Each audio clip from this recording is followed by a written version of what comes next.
Hey there, perfect peeps. Unfortunately, in this recording with Colby and Brittney, my microphone was on the wrong input, so it's pretty rough. I do apologize. I tried to clean it up a little bit, but you'll probably have to bear with it. I hope it doesn't hurt your ears too bad. It was great talk, and so I hope you enjoy it still. Just try to ignore my bad mic. Thanks again for watching. Today we have Colby Fayock with us. Hey, Colby. Hey, how's it going? In the studio, as always, with me, Brittney Postma. Hi. We're gonna work on that intro. We keep forgetting to. Cool. So I think it was great. Awesome. Short and sweet. Yeah. So yeah, a little bit about Colby and his background. Colby helps others learn by doing through articles, videos, and courses about JavaScript, React, and the static web. He's a lead UX and front-end engineer, passionate about tackling challenges that can help save people's lives and make the world a better place. I love that last part. Yes. Thank you. Especially after 2020. We need that. Yeah, absolutely. So I feel like some people might know you a little bit better by this. So I just want to bring that up. I feel like that's starting to get a lot of attention and people remember this. You want to talk to me about this octopus-looking guy? Yeah, sure. So it's not a crazy complicated story. I've always loved space, and I always thought jellyfish looked cool. Like I'm imagining, some of the cool jellyfish tanks that have like the cool lighting, and they're just so peaceful and zen. So I'm like, you know what? What if I had a jellyfish that was in space, like an astronaut? And I took that idea and gave it to my friend and commissioned him, and he came up with that, and I was quite happy with what he created with it. So I love my Cosmo, and I think he's great.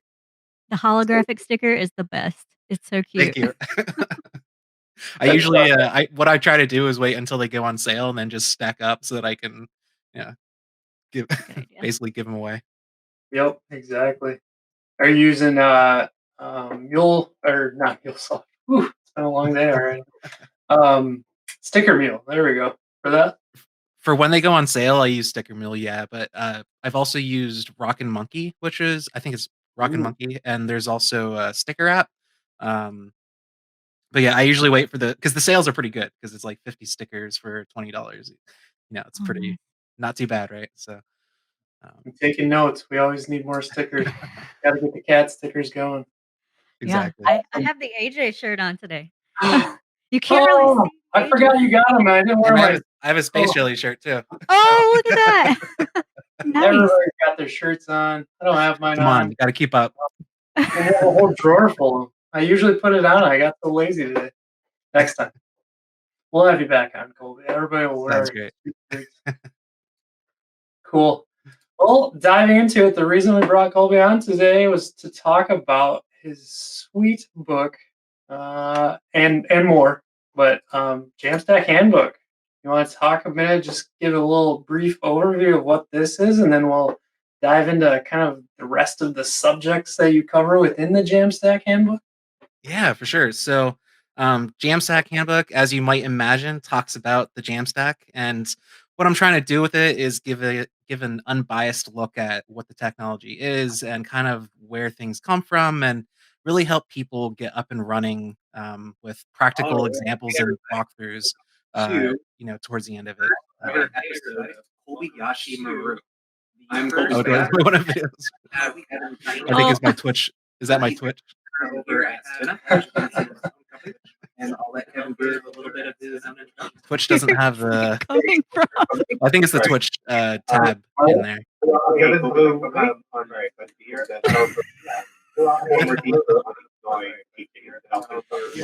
Is this on your side? Is that your Colbyashi Maru stream? Yeah, I think it's the Twitch tab in your browser. Oh, geez. There you go. Thank you. I'm like, this is coming out of my speakers. Technical difficulties. Twitch plays the latest video. I'm not a huge fan that the audio auto plays, but it is what it is. I would normally edit that out, but I like it so much. We're gonna keep that in. Too many Colbys. Colbyception. Yes, Colbyception. There you go. But I yeah, think so there's a little nod to that in the end of our perfect picks. So anyway, keep going. yeah, so but yeah, I towards the end, I have 3 practical walkthroughs where I start pretty relatively simple in the Jamstack world where you spin up a new Next.js website and put it up on Vercel. It's kind of like the most basic workflow where you get up and running really quickly, not a lot of complexity to it. But then I kind of step up more after that, where I bring in Gatsby with Graph CMS, where you actually query GraphQL data with that. And then finally, there's an e-commerce example where we use Snipcart in a Next.js app. So, really the goal is to give that introduction, again, like an unbiased look at it, and then, learn by doing with some practical examples.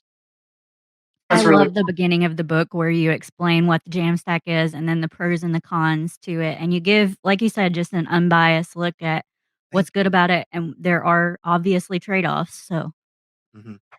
yeah, Yeah, and and like any technology, right? Yeah, yeah. yeah, everything has pros and cons. yeah. For those who are new to this, most people that are joining the podcast or on the video already know what a Jamstack is, but just kind of to bring that to light, the Jam part of the Jamstack is JavaScript APIs and markup, not markdown. I would mix that up. And stack, because us in the dev world, we have to make things stacks. So there's Of there's Did a course. you know front Jamstack, even though it includes JavaScript, does not have to be written in JavaScript? end. Ooh, Yeah. tidbit. Tell me I more. think things like Go and there's a couple other languages out there that actually technically go into the stack but are not JavaScript. So it doesn't have to be JavaScript, even though it's in the name. I like it. That's really cool. Yeah. I think JavaScript is really just what kind of popularized it because there's so Yeah. many tools in the web world around it. But yeah, the basic HTML site that we had in the 90s, that's a It's coming Jamstack back. site. You know Exactly. that thing we're all supposed to be writing, and then we just went too crazy. Right. Right. Next thing we know, we'll be like writing WASM apps, and it's like maybe we should go back to JavaScript. This is more Right. fun. So, yeah, I guess next question on our list here, Colby. What makes Jamstack so great? So, Why, why there's a did you write lot a of whole things. book about it? Yeah. So there's a lot of things that make it really compelling, all the way from, a developer perspective or a business owner or the visitor of the website. So I'll kind of break down those 3. So from a developer point of view, Jamstack, the tooling around the like architecture and the philosophy is really, it's growing, and there's so many great things out there that just honestly, it makes it more fun to develop websites. And it makes it easy, relatively easy, and just helps people get started. And they really try to focus on making sure that the developers are happy with what they're building. And then from like a business owner's perspective, you get a lot of things like stability, where because it's a static site, typically on static hosting, you don't have to worry as much about things like downtime. And typically when you're talking about servers, if you want to scale that, you're going to have to think about things like auto scaling or load balancing, which if it's a static site, unless you have to manage that kind of thing with your APIs, again, you don't have to think about those things. And you know for some big corporations, it probably doesn't matter as much, but for smaller businesses, it's really cheap. So you can get up and Mhm. started on something like Netlify for actually free, and you can start your business on the web. And as a small business or individual, that's really compelling. Um, and then from a visitor perspective, you're really getting a better experience because that website's going to be loaded. It's going to be loaded fast because typically those pages are pre-rendered. So you're getting that experience in that first time to paint really quickly, which overall is going to help you have a better experience on a website. That's what I love about the Jamstack is it gives you the balance. The developer experience and the user experience is better. So it's my favorite. Exactly. Yeah, for sure. So one of the common complaints that I always hear on Jamstack, and maybe one of the challenges that you have to get over, people often have like a WordPress site or just a click create type of site. Jamstack feels like it's got a lot of parts and pieces to it. There's I guess different organizations like StackBit and others trying to bring that more uniformed, if you will.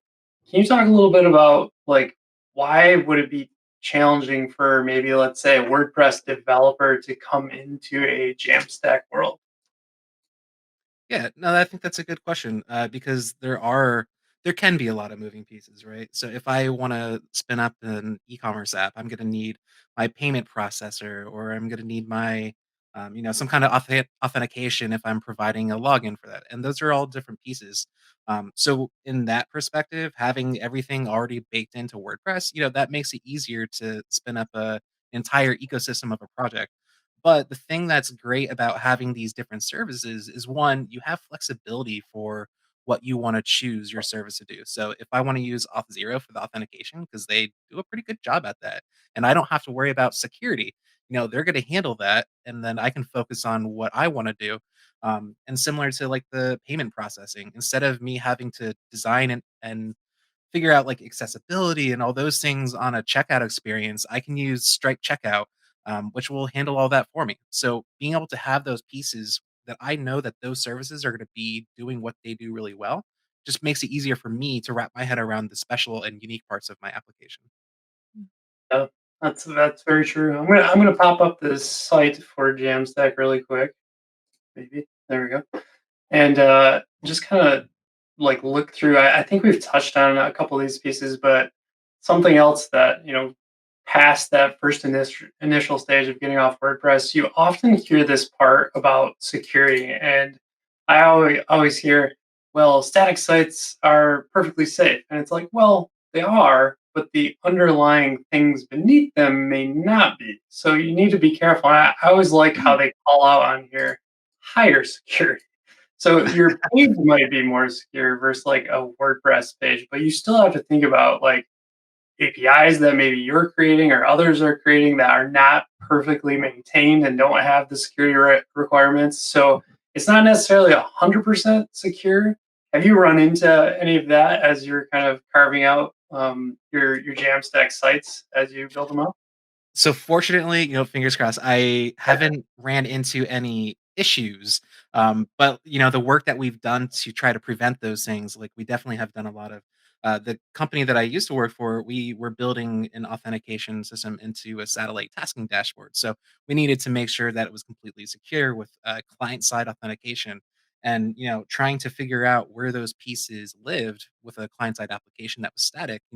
Um, what we boiled down to, we ended up using AWS Cognito with an API in front of it, but we would store the token and only the like an access token, a short-lived access token, in the client, so that the person could make those authenticator requests. But ultimately, the refresh token would still live in a database that was behind that API. That way, we're not exposing anything that could give long-lived access, and we could easily shut that access down. Nice. But those are little pieces though that can easily get obscured, that, can completely expose, you know, secure things. Yeah, absolutely. I'm gonna throw another image at you because I just saw it. I didn't prep you on this one, so Okay. I don't want to freak you out too much here. But so they have kind of on the left your traditional web where it's client talks to web server to app server, and then database and CMS are underneath. Can you talk a little bit about this right side where it just has client to CDN and microservices and how that kind of relates for you into this Jamstack world? Yeah, so the funny thing is each of those microservices, you could probably draw a dotted line to, I would imagine, the app server, and then Yeah. complete the rest of that stack. But it's for me as a front end engineer in the Jamstack world, I would be mostly in the client side of this, where I would spin up a NextJS app or a Gatsby app, and that would be React based or your favorite front end framework. And then I would interface. I'm basically the application that you're building is the kind of like focal point of the ecosystem, and then that's being used to reach out to these other services to provide the different features of your application. So whether the microservice is authentication like we were talking about, or a database that manages your cart for e-commerce, things like that. But yeah, does that answer your question? Yeah, absolutely. I like I said, I threw you on the spot on that one. So, a kind of interesting question that often comes up for Jamstack sites. Right now, I feel like often outside of industry, and I don't have a full in-depth knowledge of your day-to-day industry life, but um, people are writing React more and more and more. But I've often said, React is great and it's trending like the next kind of big one, but Angular seems to be more the front end pick for people in industry and kind of in that corporate life and enterprise level. Have you experienced some of that, and what's your viewpoints on it? I actually haven't really experienced that before. I honestly haven't used Angular since the original version where I was just kind of playing around with it. Cool. So I haven't dug too much into it. And I haven't done any like large corporation kind of work, like enterprise level stuff. Um, like the work we've done, is enterprise level, but I haven't worked in those kind of situations where might be more exposed to that. So with my applications, typically what we build, we're able to choose the technologies and like the teams I was on, we like to use React, and we see that most of the time. And do you see from your React experience then, do you see Next.js and Gatsby kind of one to one at this point, or do you see like Next.js is kind of trending up perhaps? So Next.js is definitely trending, and it's funny. Like earlier in the year is kind of when I made this switch from Gatsby to Next.js, and it's nothing against Gatsby; it's a great tool, but I think before that, Next.js just wasn't at the point where I felt that it was compelling as a developer to use. But now, like all the work they've put into it has been amazing, and it just feels so good to develop applications with it. Like it feels natural. So I've been really enjoying it, and it seems like a lot of people agree with that, and that's why it's kind of continuing to grow. And honestly, I saw the user statistics, and I didn't realize how big Next.js actually is. It's Yeah. huge. It's Um, growing like crazy.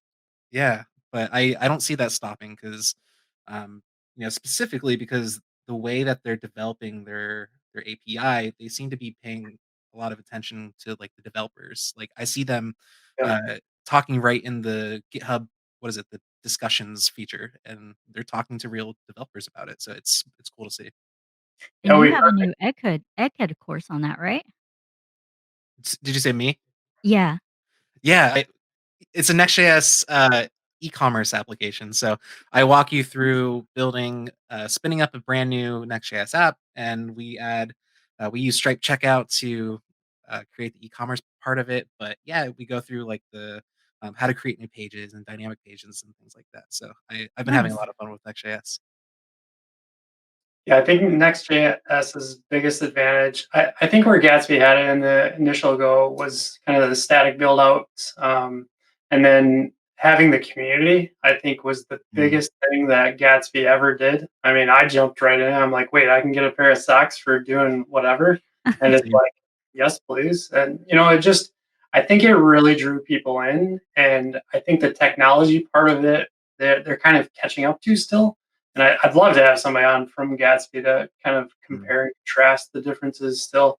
I don't think it's a negative. I think it's an additive. It's not like, are you picking Gatsby or Next.js? It's like, yeah, and I need a server side render or whatever. And For I sure. really hope that um, there's something, and you talked about the GitHub discussions. I perfect picked it on our last podcast because I think that Next.js is missing the community portion that Gatsby created. And I hope they Mm. really kind of take that to heart. And that was, I believe, the biggest reason that Gatsby grew so quickly was so much dev adoption. They just loved the product. So Yeah, for sure. um, just kind of comparing those two because I feel like we always have to when we talk Yeah. Jamstack, React. You know, um, when we start to look at the differences on Next.js and Gatsby, they're almost one to one now, except for maybe some regeneration type stuff that Next is doing.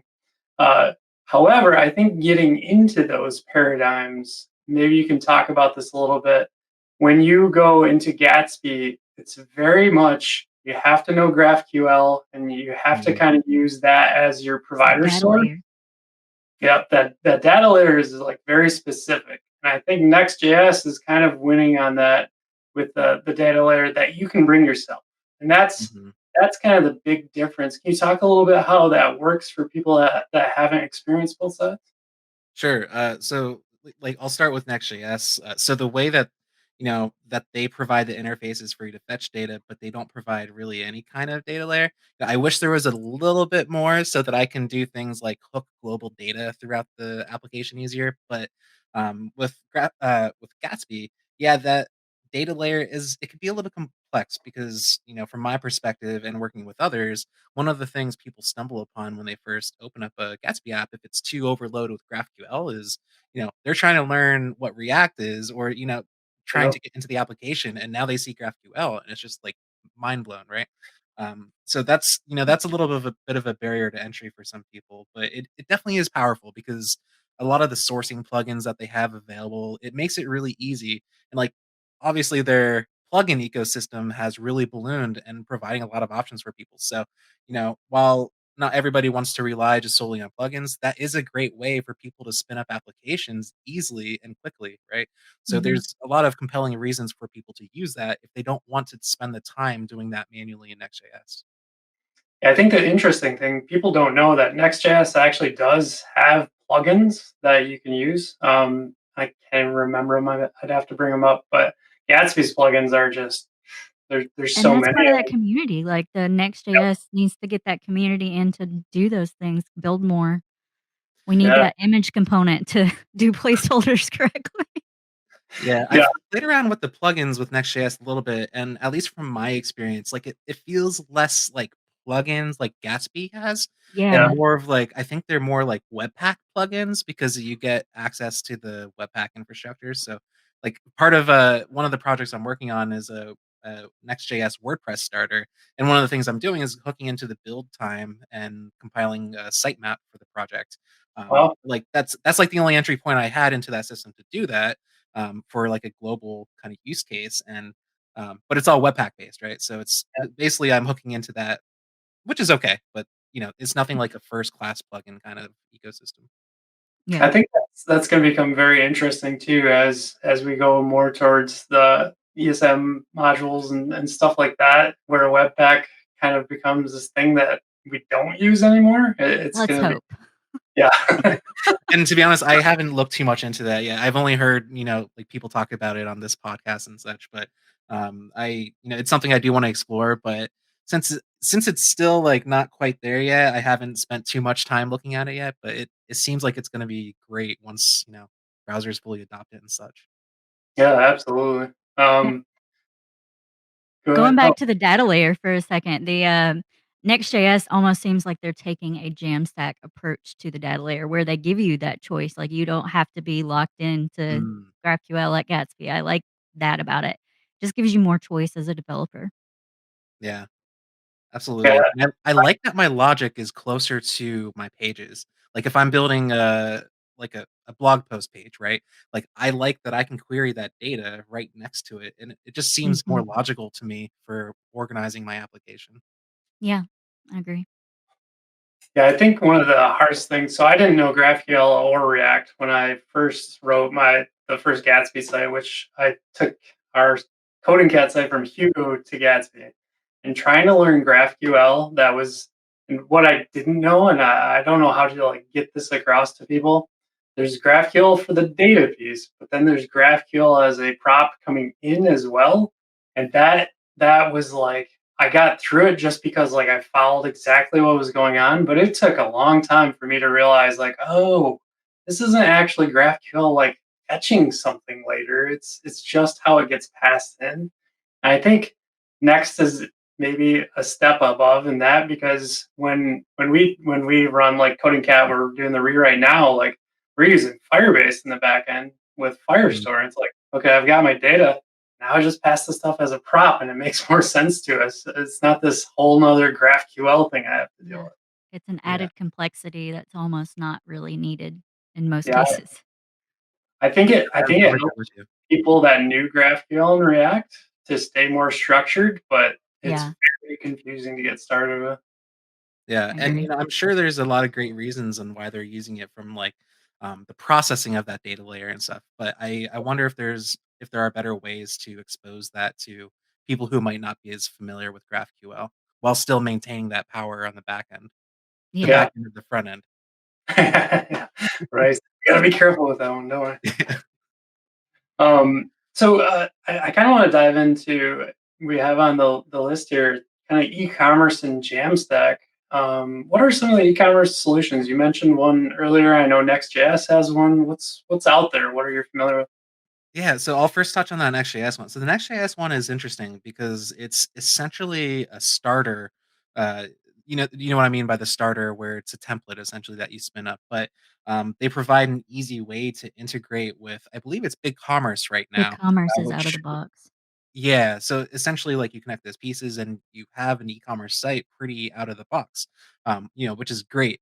From my perspective, like, what my course walks through is using something like Stripe Checkout, where I create you have the flexibility to create the application however you want. So I even walk you through building using React context to create a cart state, things like that.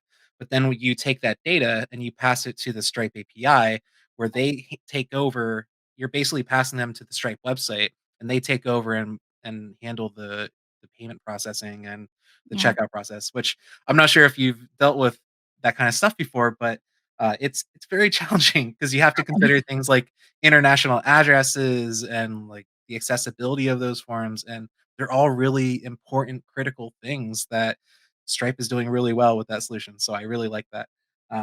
Then you also have services like Snipcart, which is cool because the way that they handle it is you drop in their script and then you can add some CSS classes to your page with some data attributes, and you essentially just have a shopping cart.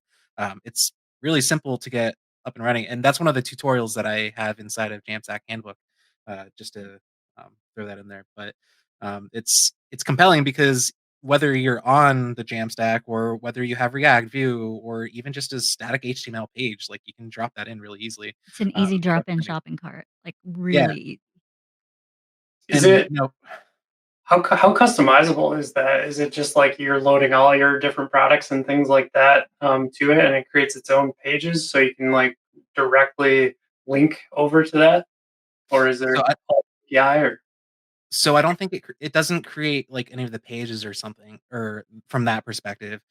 Essentially, you have to have some kind of hosted page. Again, if it's just a static HTML page or something where you have that, uh, those data attributes on the page that they kinda scrape off the page, and that's how they feed that information into Snipcart.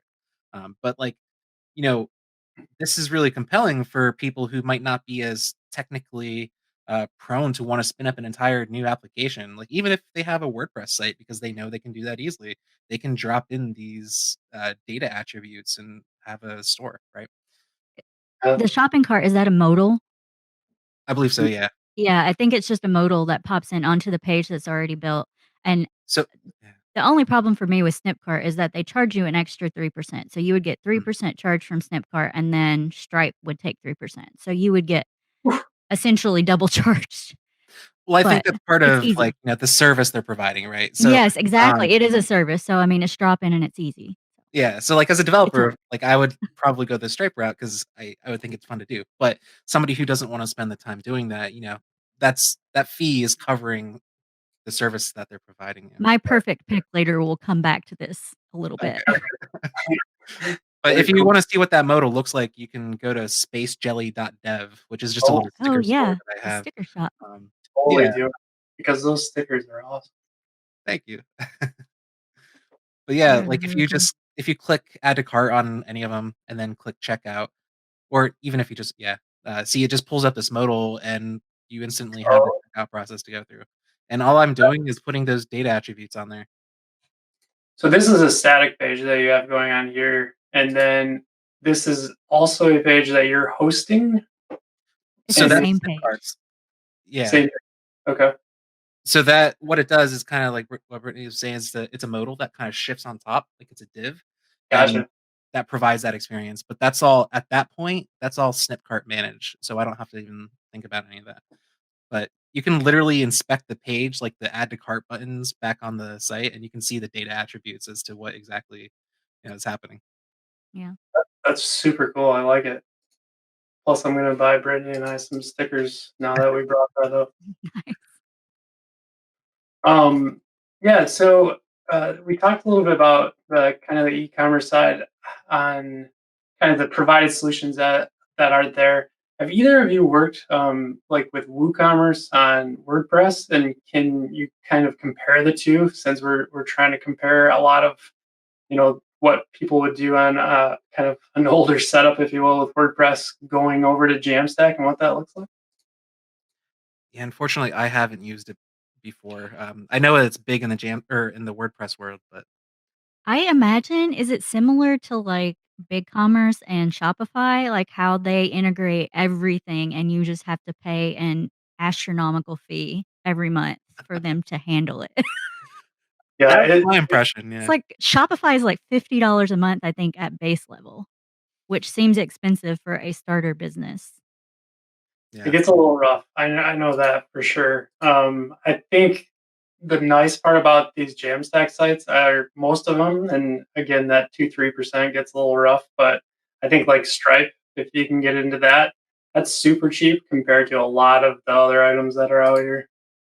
Oh, And I yeah. think, like, part of that is so, like, maybe once you get up to, like, a big business, like, maybe you can pay something like Shopify, and that might be more reasonable for your business. But if you're just starting off or even just trying to see, like, if how people respond to a business, like, being able to have that site up for free and pay that transaction fee on the Yep, purchase rather than upfront, that justifies being able to be a lot more experimental with the projects that you do. exactly. Yeah, very cool. I'm going through our list. I think we have quite a bit of it. Any other topics you guys want to bring up? Brittany looks like she Do you wants want to say do you want me to poke the fire a little bit? something.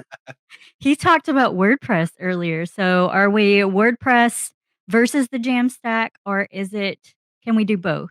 And you already talked a little bit about it, but I mean, Pretty Yeah, I much. absolutely no, I think the entire thing's funny, and I'm very pro being able to do both, and, I think there's a lot of compelling reasons, like, why both solutions, like, if you put it in like, their own little boxes, why they're great solutions, but they're not like, they have a lot of crossover, they're not the same kinda thing, you're not comparing the same type of, service where, like, WordPress is this all whole bundle thing that you're putting out there, it's a platform, where Jamstack is really the architecture that revolves around that, so, um, I don't know, it's an interesting I don't know why people compare it so much like that one to one, but, I um, think it's because of the mat situation. The mats the the mats, yeah. conversation. Yeah. But yeah, with my Next.js WordPress site, like I'm showing you there where like they can be used together because I still think WordPress is a really great it has a really great editing platform from my perspective. And there's a lot of people who are already familiar with WordPress. Think about the millions of people who are already using it. Being That's able to true. take WordPress and turn it into a headless solution where the developer can still do what they want with it from a front end perspective, like there's a lot of power behind that. So if you use it as a headless solution and you take out those plugin ecosystem, does it make it faster? Absolutely. So Okay. so when you're doing it headless, and as long as you're doing it at compile time, which is what I'm doing with my starter, where it's you dump it out static, that happens at build time.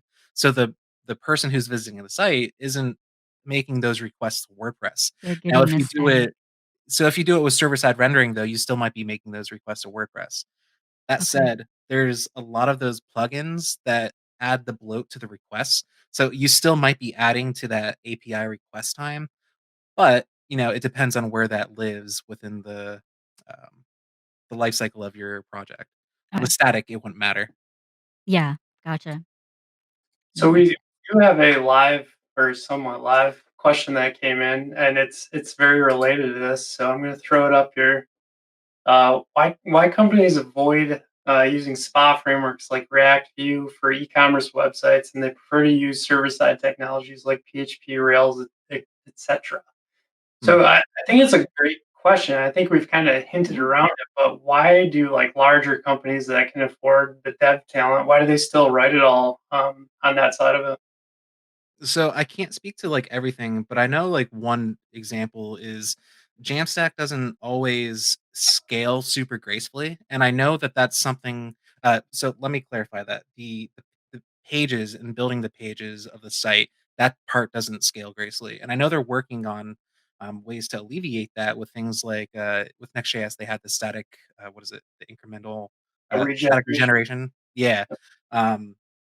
Which, that's fuzzy with blurring the lines of Jamstack itself, but where something like a serverful solution, you can always reach that the product ID for those deep routes and access whatever is live from the database where each of those pages aren't getting built out in real time. Now you can do that with Next.js with server-side rendering if you're doing a pure app anyways. So it's, at that point you're kind of getting the same thing between Node and PHP or Rails, but also something like Rails, you get a lot of the project out of the box with that. So I know Rails specifically, like authentication, for instance. I think it's called Active Record, where I'm not sure if it's baked in or like easily baked in with a gem. But there's just so much you get because your project more often than not aren't unique, right? And that's kind of the philosophy with Rails is where you're building this project and they're taking kind of the pieces that aren't unique and they're doing it really well. So I feel like there's a lot of answers to I think they say that every site's like a CMS or e-commerce, and that's all there is on the web. So, yeah, I mean, you can fit that puzzle piece however you want within it. Just wedge it in a little hard. the nice part, and this is purely my opinion, but Brittney and I talk about this often, is that like we're kind of headed towards like a static first world. It feels like. So on Next.js, when we start to get those pages out, if we just, like, for our site, we keep talking about like the top 100 or whatever pages, we just build those statically, but then from there on out, regeneration can take care of the rest. And that's again, it's playing both sides of that world a little bit. So the And nice part about Next is you can put so much of that logic in that same page that you normally would a static page. You really don't have to put a whole lot of thought around it. So. yeah. Mhm. I like that philosophy of the static first, and I feel like that's kind of the approach I take. I haven't been doing any crazy projects that require server-side rendering, because like even the e-commerce things that I've been doing might have, even if it's under 10 products, like you're still not at that point where you're going to hit those scalability issues, and the time that it takes to compile your site every time you make a change, like you're still going to get the benefits of having a static site rather than worrying about that server side rendering. So I still, anytime I'm trying to do something, I usually go static first, unless there's a compelling reason not to. Yeah, my big frustration, or biggest frustration with Gatsby, the way it was, and things have changed for sure, was I'd make a spelling mistake on a blog page and have to rebuild the entire site. It's like, come on, like 30 Right. minutes later to fix that. Well, Not they cool. have incremental builds now, but you have to pay for it. Oh, you do Yeah. have to. You have to pay. I think Gatsby Cloud is what it's under. Do you Wow. get that out of the box with Next.js? Because I feel like my Next.js, when I update from a CMS, it's so snappy. I'm not sure if it does, but When Guillermo was on, he said they're working on something about artifacting, and that's what I was going to say a minute ago. So they are going to take artifacts and be able to diff it and see what the difference is, and then just build the pages that are different. Yeah, and I think actually, they're already for the doing most something part, like you that. can do it now because, like for our site, we have our blog pages do static regeneration, and they check. We had it at 1 second. I bumped it up to 60 seconds. So, like, if we have that incorrect thing, spelling error out on the site, what we do is we update it in the Firebase database and republish it, so it's a new version of it. But then the first time someone hits it, they'll still get the spelling error. 60 seconds later, they're getting the update. No rebuild necessary. And Oh, that's that's a nice. huge gain. Yeah. So It's that's kind of some of the tricky parts because even talking with Chris on MDX and stuff like that, if you're using static files, you still are kind of in that same boat without an API. And that's why we ultimately ended up backing ours with a API type of solution like Firebase, or Sanity.io is fantastic. We used to use that in the past. Contentful, you name them, like they're out there and they're ready for you. But yeah, I think the way we're headed, static first, and what I can't remember what Guillermo said. It wasn't static first; it was browser first, or like he was talking whether it's a mobile phone or it's a web page or it's that device first type of thing. Oh, okay. Yep. I don't know. Okay, well, I think now that she has poked the bear, or the jellyfish, is that what I should say now? I don't. There we go. Now that we've gone down that road, your perfect pick, I think, kind of lines up with it. You want to go first, Colby? Yeah, sure. So the first thing I was just going to talk about was that headless WordPress starter.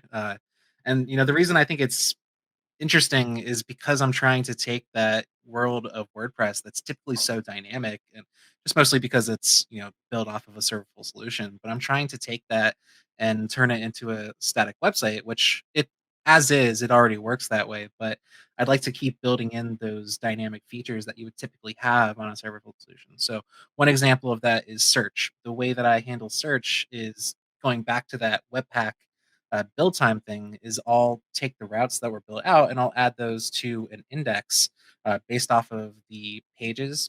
I believe it's based off of the pages that are in that application, the blog post. Sorry, trying to remember back. And I just do client-side search on that JSON index right in the browser, and I can provide that search capability. So all those different features that you would typically expect from WordPress, I'd like to try and build out static. It's challenging, but it's fun, and I think there's a lot of good stuff there. That's a really great starter. Do you have to know or write PHP to do that? To spin up a new site or to work to on the like use starter? your starter, like would it? No, None. Oh, none. I could handle that. Yeah. So it uses the WP GraphQL plugin for WordPress. Oh, okay. Even if we were using the REST API before, it's purely JavaScript. We're making those requests out to a headless WordPress instance. So honestly, like for the demo site, like if you go to the demo site, that's using basically a default AWS Lightsail WordPress instance. It should be at the top right if you wanted to the very top right. Yeah.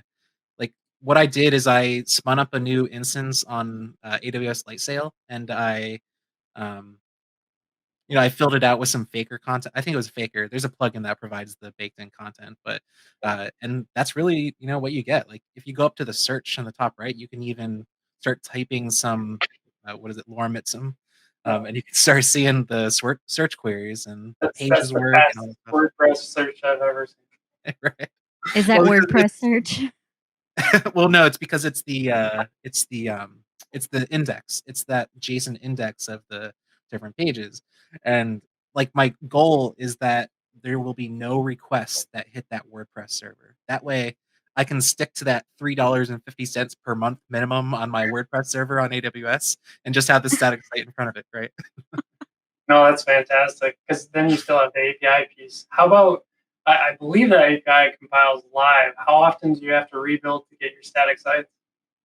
So I don't have any kind of rebuild mechanism in it right now, just because it's still kind of work in progress. But my plan is to do a build hook so that anytime something changes in WordPress, it just kicks off a new deployment. Perfect. Yeah, because again, like the scalability, I'm not at a point where it's so big that that's going to create like a lag or a bottleneck in my process. And plus, it's content that's not really time critical. So because of that, I can wait for that deploy to finish. Yeah. Oh, very cool. Do you want to jump to your next one? Sure. So yeah, I just another GitHub action. So I've been crazy about GitHub Actions lately, just because they're so fun and cool. So I'm a developer. I need help.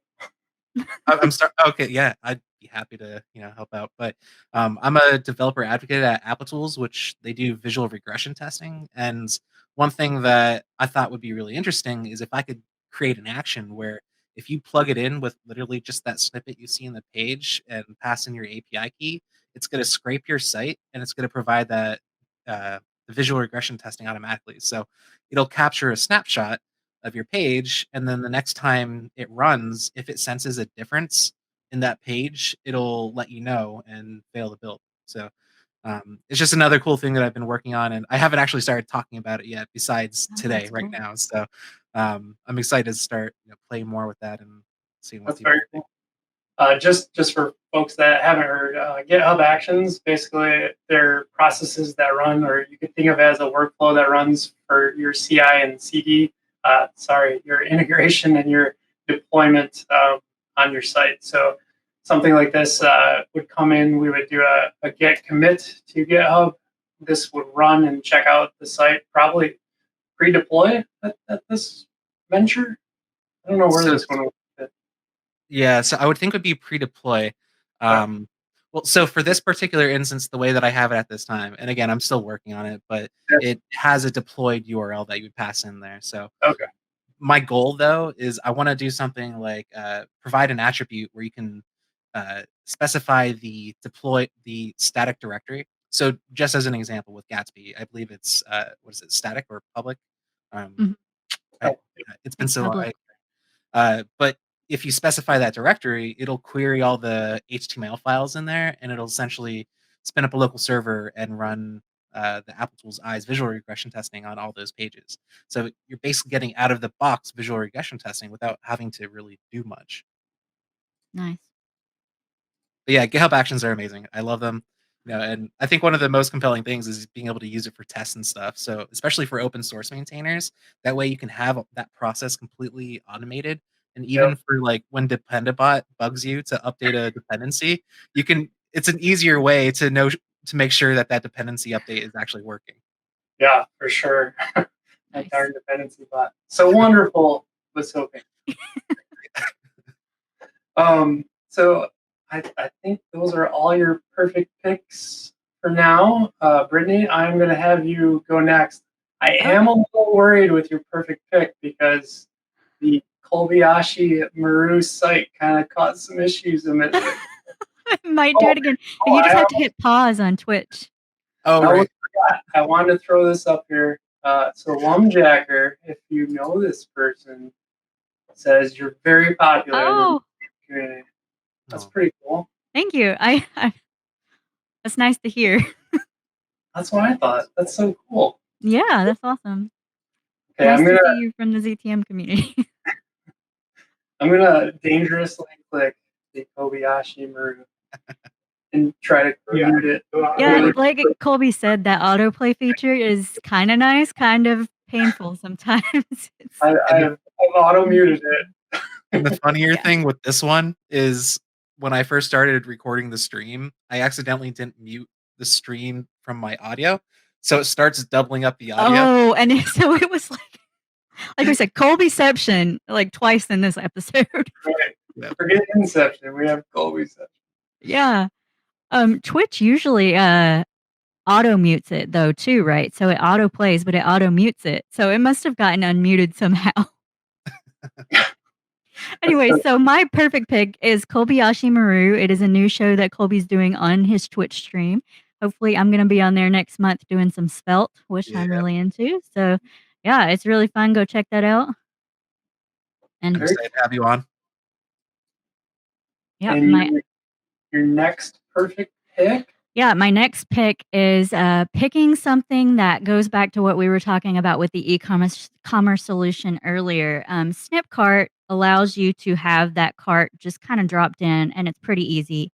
What Nick DeJesus has done has built off of the Stripe API an integrated shopping cart. So you can use Nick's used shopping cart in front of Stripe. And so you place it into a React app. They have a working Gatsby example right now, and then they're working on a next example. And you can drop that in, and that will be your shopping cart, and you would avoid that extra 3% fee that Snipcart does. Oh. So this is completely open source, and they just got their first site at, live. So we're gonna have to sell some AJ stickers on the site with this, then, right? Yes, I actually have a Gatsby site up and running with it too. It's not live though, so that's sweet. That's pretty awesome because it uses the context API, so it makes that cart state global, which is really powerful when you're trying to do the site. Yeah, so you can keep it like in a nav bar or something, and you don't have to worry about what page you're on, and it's really nice. Really cool. I love it. Awesome pick. Okay. Any other ones before I switch? No, that was it for me. Okay. So I did kind of more of a little personal pick here. I started watching WandaVision, and holy smokes, I was like, this is gonna get a little boring. It's black and white. And then towards the end of the second episode, I was like, I'm in. And the new trailer that's out, I'm very in. So if you haven't checked it out, if you're a Marvel fan, it's very, very cool. And I think it's got a little mind warpy twist going on in it. Interesting. It's very fun. Have you ever seen Legion? What's that? Have you ever seen Legion? It was on FX. Yes, that was awesome. That was what's her name? From Parks and Rec.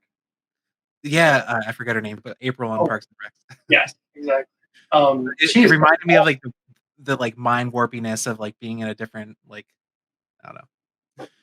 Yeah, totally. Except that has like a darker edge to it, I would say. Definitely a darker edge. My next pick, which I think I might have perfect picked before. One of these days I'll set up like all of the picks and get them out on the site. But Fauna database. So this is very similar to like Firebase or AppSync on Amplify, where you're getting that real-time feedback, but it's GraphQL. So it's got an amazing interface. The API is fantastic. If you haven't checked it out, I would recommend it. If you're looking for a GraphQL solution that's real time, it's just incredible. You can just kind of focus in on your development and stop worrying about the back end. So I'm hoping that Firebase buys Fauna or Google buys Fauna one of these days. But I think if I remember correctly, one of the co-creators of Firebase actually started this. So. Well, it's an absolute pleasure to have you on, Colby. I really appreciate it. And fantastic stuff, especially in the Jamstack space. Keep it up. We want to have you on again for sure. Yeah, it's so great to talk to you. Thanks for having me. Yeah, Thank you. Thanks so much. Have a great day. See ya.